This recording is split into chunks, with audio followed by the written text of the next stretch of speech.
We are recording. Who would like to?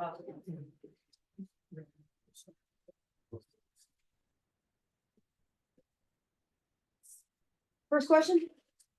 Sabrina? Hi there. So many of you today. Nothing else going on? There's an anime convention. Oh, gotcha.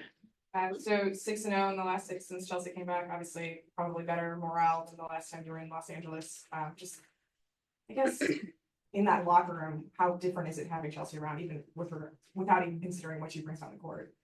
I mean, I think that's a big part of what we were missing is just her spirit.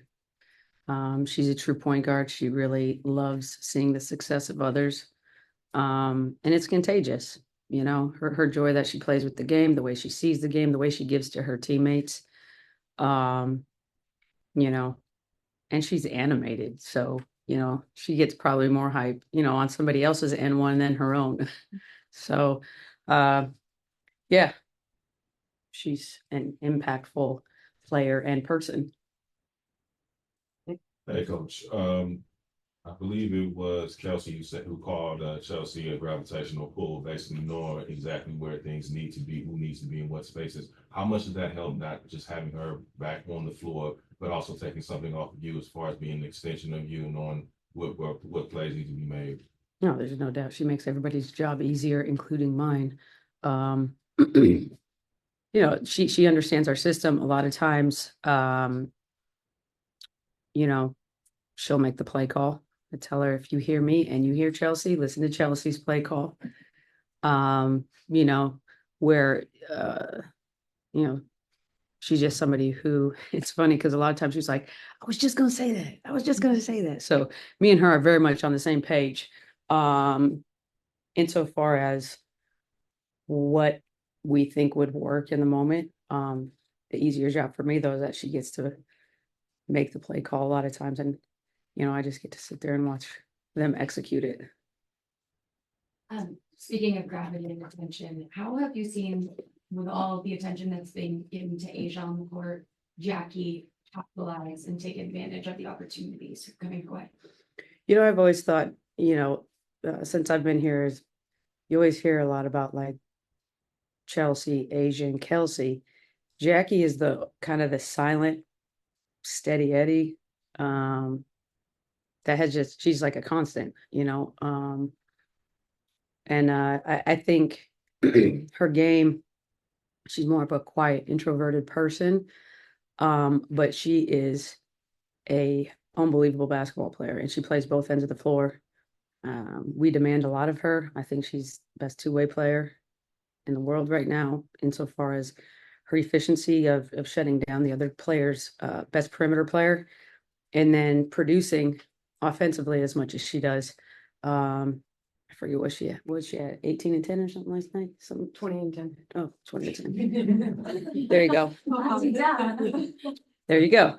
So, you know, I demand a lot out of her. I know she expects a lot out of herself, but, you know, I think she's just really scratching the surface, honestly. She's got a body that, I mean, we play against guys, and when she hits them, she's the only one that sends them back 2 feet. Everybody else, you know, the guys hit you, you feel it. Her, she hits the guys, they feel it. And on a different note, both of these rosters have multiple Olympians, Team USA, and countries abroad as well.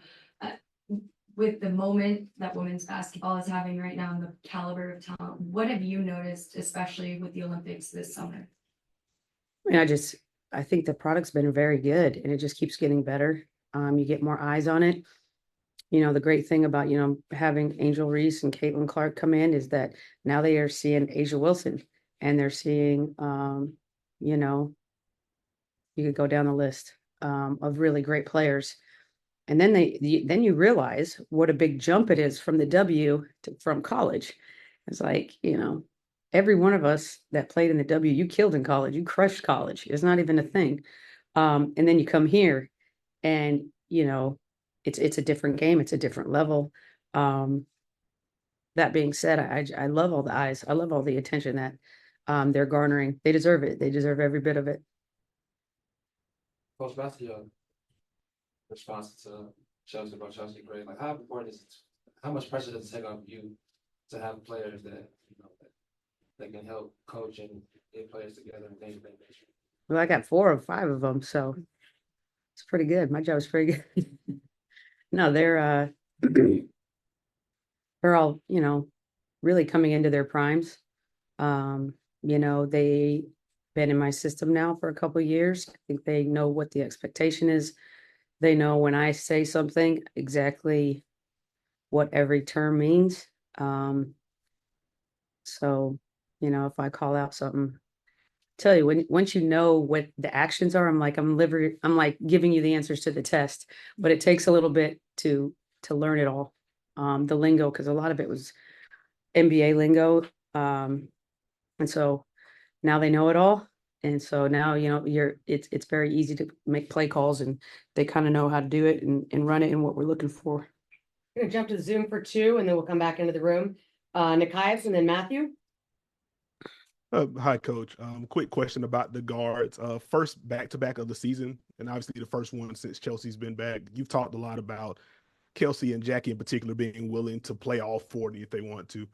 How does your process, if at all, change with managing their minutes tonight? They never want to come out, so they'll give me a funny look or something, but just see how the game's going.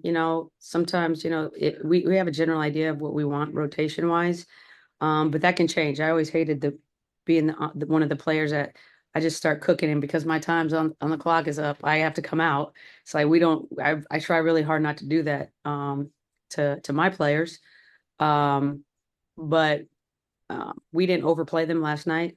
A lot of them didn't even play in the fourth by design, because I knew we had this one. So it was good that they were able to rest and get their legs. And, we didn't have a shoot around today, so we should be well rested and ready to come out of the gates in that first quarter. Thank you. Becky, speaking of that first quarter, it seems like the last couple games, the defense has been good second, third, and fourth quarter at moments. But it seems like in that first quarter, you guys struggle on defense. I'm wondering, is it something about the energy you come into the game with, or is there something more you're seeing as to why the defense in the first quarter isn't as strong maybe as the game goes on? Well, Matthew, if I knew the answer to that question, I would certainly execute it. I don't know why. The first play last night, they come out, they slip. We worked on it multiple times in practice. They come out, first play, bang, layup. I don't know. I'm on their butts about it. You can know that though. Because against good teams, you can't spot them. And you just can't. It's hard to dig out of a hole, and especially on the road. So I'll definitely be paying attention to that, and we'll see what we come out. I'll be shocked if we come out flat defensively tonight, but we'll see. Stranger things have happened. 2 more, back corner and back center here. Coach, the Sparks are struggling right now, lost 8 in a row, but the last time they won was against your team. Thanks for that reminder. The last time the Sparks. That's the last time they won? Yeah, the last time they won. And they tend to play they tend to play well against the Aces, regardless of the results, competitive game. What did you learn watching the film, watching the tape? Obviously, both teams are very different. Brink's now out, Gray's in, but what was your biggest takeaway, and what do you hope to rectify to get the result you want tonight? Well, I thought, that first game the game back here that they won, we came out of the shot out like a rocket, actually, first quarter. And then we kind of drifted off there. But just the defense, our defense was atrocious on all levels. We were letting people beat us with their first move. Just zero locking factors, zero respect. I don't know why. If I knew, I would certainly say something. And then we had opportunities to win that game. We missed our shot, and they have Ray Burrell come in cold turkey and toast us. So, stuff like that happens. That's why you can't play around. That's why you have to come in and take care of business. Because at the end of games, crazy things can happen. I crossed half court and got tossed. So crazy things happen. My first toss, It wasn't even actually what I said to I wasn't even talking to the ref. But it is what it is. I don't think, well, I know I won't get tossed today. But I just think, the close proximity, I think there's always been a rivalry. Chelsea's from LA. She played for LA. Last year, Candace played. There was some stuff going back. Dearica played for us. So I think there's just personal feelings involved sometimes. Kurt coached me in college. I've known Kurt since I'm like 19. So I just think at the end of the day, you have two really big cities that are very competitive with each other. Even now for like any kind of entertainment dollars, Vegas is up there now. LA is LA. So I just think it's a kind of a perfect storm for a good competitive match. Final question? Hey, Coach. Couple for you. With Chelsea, no preseason, no offseason. Obviously, you feel her spirits, but where individually, kind of where you as a player, and then last night was your first game with the full roster. Is that correct? How does that kind of change things for you going forward? Doesn't change a whole lot. Gives me obviously more options to push buttons when things aren't working. KB has been waiting a long time to get back on the court. She's worked really hard. She's always been a great cutter, good little offensive rebounder. So I think she was a little winded last night, getting back into shape. Chelsea's still coming to form, honestly. She's had the thing that Chelsea, why her game translate, why it doesn't even matter that she didn't have an off season or the first time basically she stepped on the court in a basketball game since game 3, is her eyes and her brain. She dissects you with her vision and her brain. She doesn't rely on her athleticism. A lot of teams and a lot of personnel relies on their athleticism, and they've never had to learn how to really make great reads and understand basketball, because you've just been bigger, stronger, faster than your opponent, and that's been good enough in a lot of cases. Now, you get somebody like that, then you get an Asia Wilson who's bigger, stronger, faster than you, and she's a pro and skilled and knows the game. That those are different ingredients, but for Chelsea, she just got some God-given vision. There's no coach that taught her how to do that. She just has it. So she doesn't need to be faster than you because the ball is faster than you, and she'll get it to the right hands on time. Yep. Thank you.